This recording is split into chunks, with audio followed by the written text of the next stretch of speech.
오늘 주시는 말씀은 시편 1장 말씀입니다. 시편 1편 1절에서 3절까지 말씀입니다. 자, 공부하겠습니다. 복 있는 사람은 악인의 꾀를 쫓지 아니하며 죄인의 길에 서지 아니하며 오만한 자의 자리에 앉지 아니하고 오직 여호와의 율법을 즐거워하여 그 율법을 주야로 묵상하는 자로다. 전 시냇가에 심은 나무가 시절을 쫓아 과실을 맺으며 그 잎사귀가 마르지 아니함 같으니 그 행사가 다 형통하리로다. 아멘. 복 있는 사람은 이런 제목으로 말씀 전하겠습니다. 우리가 새해가 돼서 가장 많이 하는 말이 이제 복 많이 받으세요라는 말일 것입니다. 그런데 이 말이 그냥 빈말이 아니라 정말 효력이 있는 정말 진정한 복을 가져다주는 그런 축복의 말이 되어야 될 텐데요. 그러려면 우리는 어떻게 해야 됩니까? 그 만복의 근원이신 하나님을 바라봐야 될 줄 믿습니다. 주님께서 어떤 자들이 복을 받는가에 대해서 말씀하시는 이 시편 기자의 이 말씀을 우리가 함께 보면서 진정으로 복을 받는, 하나님의 복을 받는 우리가 다 되기를 축원드립니다. 시편 1편은 복과 화에 대해서 기록하고 있습니다. 여러분 오늘 시대를 한번 생각해 보면요. 오늘의 시대를 보면 하나님 보시기에 어떤 시대일까요? 복을 주시기에 합당한 시대겠습니까? 아니면 심판을 하시기에 더 가까운 시대겠습니까?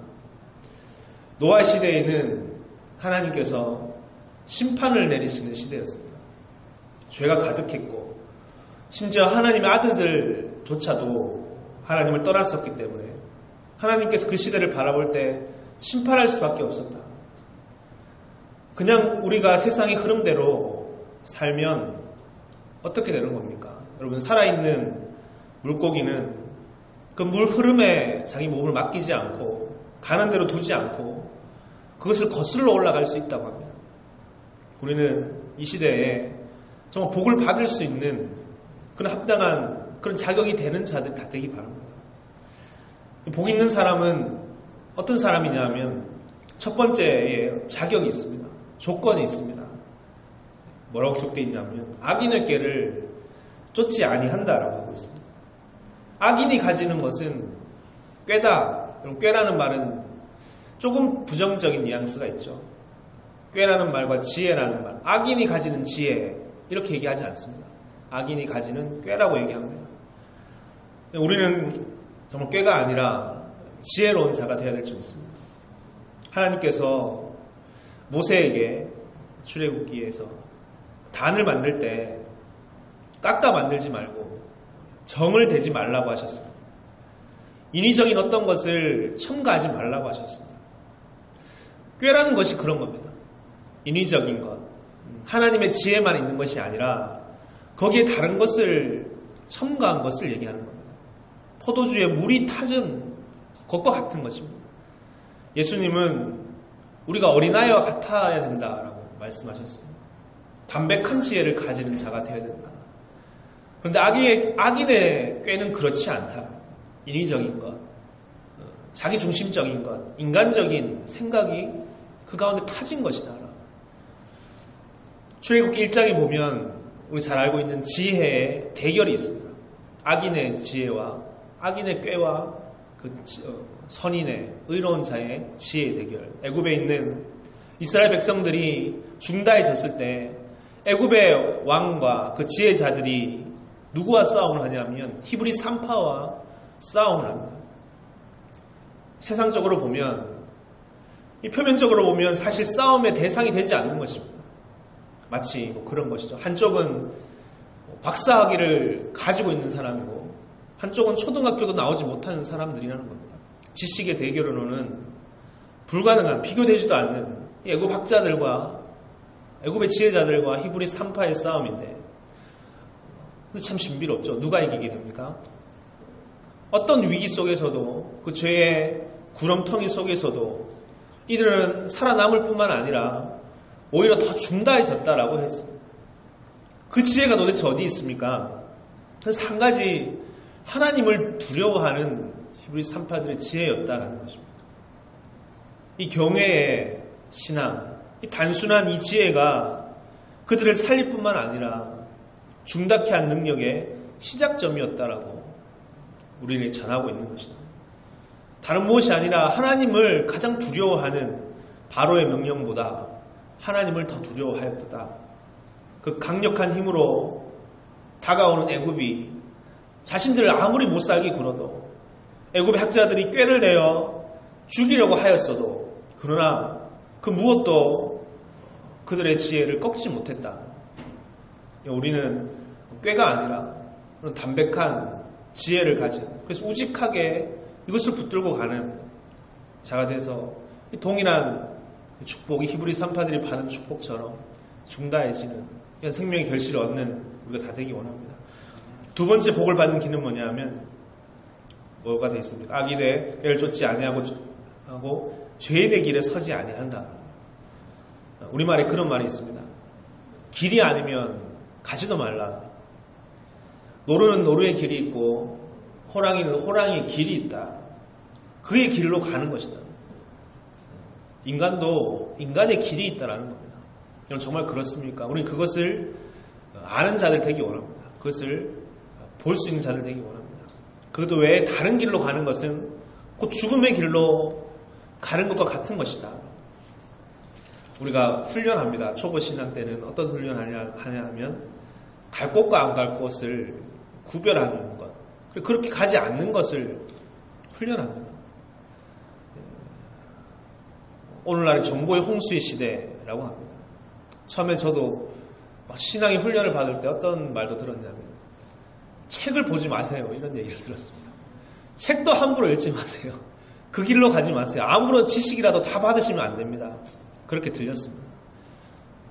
홍수라는 것, 물이 너무 많아서 오히려 괴로울 수가 있는 것입니다. 물이 많은데 오히려 더러운 흙탕물이 더 많을 수 있는 것입니다. 먹을 물이 없다. 오늘날 볼 것이 얼마나 많습니까? 들을 것이 얼마나 많습니까? 근데 정말 그것이 생명을 주는가? 아니면 죽음을 주는 것인가? 그것들이 정말 우리 안에 진정한 평화와 기쁨과 안식을, 그 세계를 열어주는 것인가?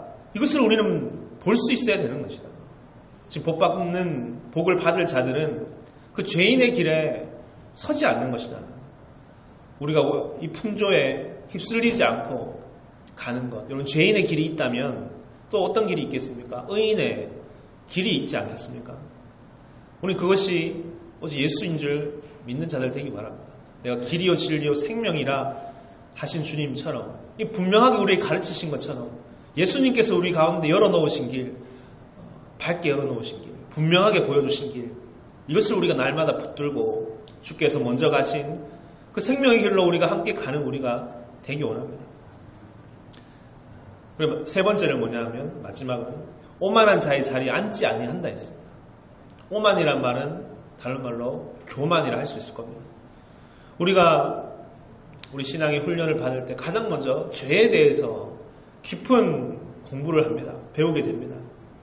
죄의 핵심, 가장 으뜸이 되는 근원적인 죄는 뭐냐 하면, 그것은 하나님으로 모시지 않는 죄, 하나님을 마음에 두지 않는 죄, 하나님과 같아지려는 죄, 이 일체의 모든 것을 우리는 교만이라고 하였습니다. 예수님은 그런데 어느 자리에 오셨냐면 사람으로 나타났었음에 죽기까지 복종하셨으니 십자가의 죽으심이라 빌립보서 2장 이런 얘기했습니다. 가장 높으신 분이 가장 낮은 자리에 오셨다는 겁니다. 그런데 가장 낮아지심으로 어떻게 되셨냐면 하늘에 오르사 전능하신 하나님 우편에 앉아 계시게 됐다. 이 하늘과 땅에 있는 것과 땅 아래에 있는 자들에게 가장 높은 이름이 되셨다. 가장 큰 권세와 복을 받으신 분이다. 반대로 교만하게 되면, 오만하게 되면 복을 받지 못한다는 겁니다. 우리가 이 말씀을 다시 한번 비춰보기 원합니다. 마태복음 산상수훈의 첫 시작도 그렇게 되어 있습니다. 복 있는 사람들아, 그것은 심령에 가난한 자들, 마음이 겸손한 자들, 그건 복이 있나니 라고 시작하였습니다. 이것이 복 중의 복이요 가장 중요한 복의 시작점과 같은 것이다. 겸손한 것, 가난한 마음을 가지는 것. 우리가 항상 이 그리스도를 본받아서 섬김과 비움과 자기 낮춤의 자리에 내가 있는가, 내가 그 자리에 있는가. 세상이 보면 어리석고 미련하다 하고 세상 지혜자의 지혜로 보면 이것만큼 어리석은 길은 없을 테지만, 하지만 우리가 세상의 지혜보다, 세상이 어떤 지혜롭다 하는 자보다 하나님의 어리석음이 더 지혜롭다 하신 말씀을 다시 붙들고 이 가난하고 겸손의 길로 가는 우리가 다 되기 바랍니다. 1절부터 3절까지 다시 한번 같이 한번 읽어보고 마치겠습니다. 시작.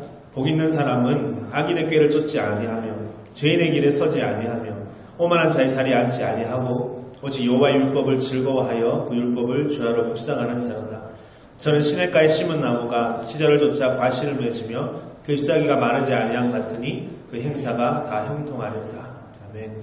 복 있는 사람이 받게 되는 복은 3절이 있죠. 그 행사가 다 형통하리로다. 그는 무엇을 합니까? 율법을, 하나님 말씀을 즐거워한다, 즐긴다, 너무 기뻐한다, 늘 함께한다, 이런 뜻입니다. 즐거워하여 묵상한, 날마다 주의 말씀을 듣고 묵상하는 자로다. 주의 말씀을 따라 정말 복 있는 자들이 다 돼서 시절을 쫓아 열매를 맺을 뿐 아니라 그 형사가 다 형통하게 되는 이 축복의 길로 사는 저 여러분 다 되시기를 주여 축원드립니다. 아멘. 같이 기도하시겠습니다. 사랑하는 주님, 진짜 이 새로운 한 해에 우리가 가장 원하는 것은 하나님의 복을, 하나님의 축복을 충만히 받고 힘차게 시작하는 것입니다. 세상의 겁과 두려움 가운데 움츠려 있는 것이 아니라 세상에 주는 핍박과 환난 속에 죄 가운데 쌓여서 죽음의 길로 가는 것이 아니라 오히려 죄의 권세를 멸하고 사단의 모든 계계를 이기고 명령하고 오히려 병을 낫게 하고 치유의 역사가 일어나고 생명의 결실로 열어지는 그런 한 해가 되기를 간절히 원합니다. 그러기 위해서 이 하나님의 복을 우리가 구하고 받아야 될 텐데, 이 시편의 기자가 담백하게 고백하는 이 복 받는 길을 따라 사는 자들 다 되게 도와주시옵소서. 복을 받는 자들에게 주신 이 귀한 축복이 있습니다.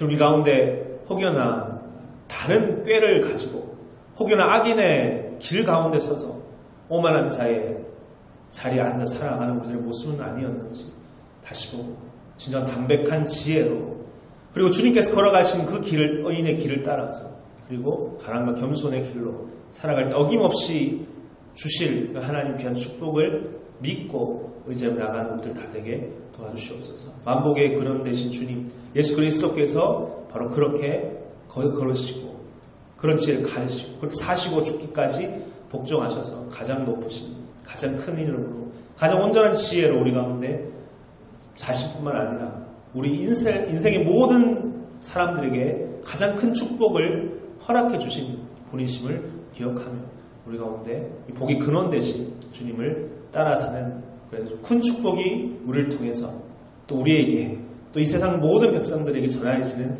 출발점 될 수 있도록 주여 그런 한 해 다 되기를 간절히 원합니다. 모든 것 주님 앞에 부탁드리옵니다. 예수님 이름으로 간절히 기도드렸습니다. 아멘. 함께 주기도를 하겠습니다. 하늘에 계신 우리 아버지여, 이름이 거룩히 여김을 받으시오며 나라의 마옵시오며 뜻이 하늘에서 이루어진 것 같이 땅에서도 이루어지이다. 오늘날 우리에게 일용할 양식을 주옵시고 우리가 우리에게 죄진 자를 사하여 줄 것 같이 우리 죄를 사하여 주옵시고 우리를 시험에 들게 하지 마옵시고 다만 악에서 구하옵소서. 되게 나라와 권세와 영광이 아버지께 영원히 있사옵나이다. 아멘. 이제 우리가 함께 기도하겠습니다. 주신 말씀처럼 복 있는 자들의 이 길을 따라 이 지혜를 가지고 가난과 겸손한 모습을 가지고 사는, 우리는 어느 자리에 지금 있습니까? 어떤 삶으로 어떤 지혜를 가지고 사는지 다시 비춰보고 정말 복받을 자들의 모습을 가지고 사는 우리 그런 새해 첫 출발자 되기 원합니다.